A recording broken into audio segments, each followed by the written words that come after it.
हरिओम. आज रविवार 2 जून. भगवंतावर अकारण प्रेम करावं. सद्गुरू ब्रह्मचैतन्य गोंदवलेकर हा विषय आपल्याला सांगतायत की भगवंतावर अकारण प्रेम करावं. ऐकूया त्यांचे विचार. खरोखर जगात आणि लौकिकात आपण अडाणी राहिलो तर काही वाईट नाही. भगवंताच्या मार्गामध्ये त्याचा फायदाच होईल. आपण अडाणी झाल्याशिवाय म्हणजे आपली विद्या आणि मोठेपणा विसरल्याशिवाय परमार्थ साधत नाही. मुलगा गावाला जाताना ज्याप्रमाणे आई त्याला फराळाचं देते त्याप्रमाणे परमात्मा आपल्याला ज्या परिस्थितीत जन्माला घालतो त्या परिस्थितीत राहण्यासाठी लागणारं समाधानही तो आपल्याला देत असतो. ते घ्यायची आपली लायकी मात्र पाहिजे. जिथे असमाधान फार तिथे दुष्ट शक्तींना काम करायला वाव मिळतो.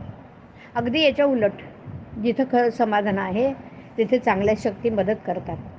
आपण नामाला चिकटून राहिलो तर बाहेरची वाईट परिस्थिती बाधणार नाही. देहाचा मनाशी संबंध आहे आणि मनाचा हृदयाशी संबंध आहे. म्हणून मन नेहमी अगदी समाधानात ठेवावं. म्हणजे प्रकृती चांगली राहून आयुष्य वाढेल. स्वार्थ सुटताना पहिल्या मनुष्य व्यवहाराच्या चौकटीत बसणार नाही.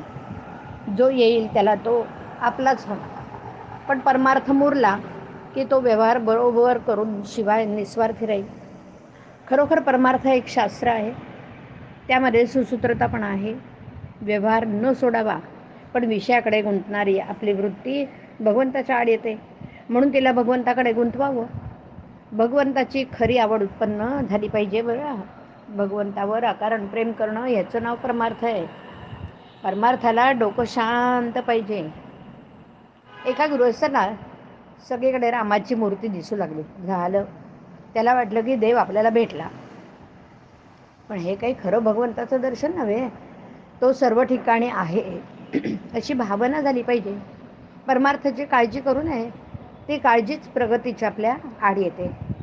वय वाढू लागलं की आपले सर्व अवयव जसे प्रमाणात आपोआप वाढतात तसेच परमार्थाला लागणाऱ्या गुणांचं आपण साधन करीत असताना आपली प्रगती किती झाली हे सारखं पाहू नये.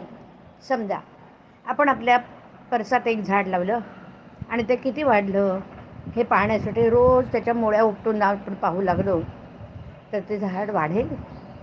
अगदी तसंच परमार्थाच्या प्रगतीचं आहे. मनुष्याला परमार्थ किती साधला हे त्याच्या बोलण्यावरून आणि दृष्टीवरून ओळखता येतं.